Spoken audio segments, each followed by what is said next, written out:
ఢిల్లీలో ఒక స్టేట్మెంట్ ఇచ్చిండు. ఆయన కూడా వాళ్ళ మామ కూడా సీఎం గారికి దగ్గర వ్యక్తే, చుట్టరికాలు కూడా ఉండుంటాయి, చంద్రశేఖర్ రెడ్డి గారు వీళ్ళంతా. కానీ అది చట్టపరంగా మరి ఒక మహిళ బహిరంగంగా అంత తొక్కిసలాట్లో జరిగింది కాబట్టి చట్టానికి లోబడే జరిగింది. చట్టం ఎవరి చుట్టం కాదు. రేపు ఎవరైనా కూడా చట్టం ఆ రకంగానే ఉంటుంది. అందులో ఎవరం జోక్యం చేసుకోలేదు. కాబట్టి ఆయన మీద మాకేం కక్ష లేదు. వాళ్ళ ఫ్యామిలీ చిరంజీవి గారు Congress party member, Congress party తరఫున కేంద్ర మంత్రిగా పనిచేసిండు. అదేవిధంగా వాళ్ళ భార్య తరఫున బంధుత్వం కూడా సీఎం గారికి కూడా ఉంది.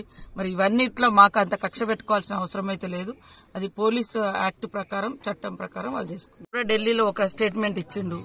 ఆయన కూడా వాళ్ళ మామ కూడా సీఎం గారికి దగ్గర వ్యక్తే, చుట్టరికాలు కూడా ఉండుంటాయి, చంద్రశేఖర్ రెడ్డి గారు వీళ్ళంతా.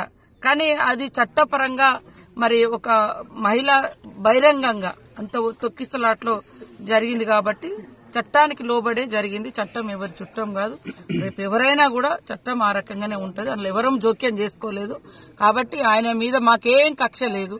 వాళ్ళ ఫ్యామిలీ చిరంజీవి గారు Congress party member, Congress party తరఫున కేంద్ర మంత్రిగా పనిచేసిండు. అదేవిధంగా వాళ్ళ భార్య తరఫున బంధుత్వం కూడా సీఎం గారికి కూడా ఉంది.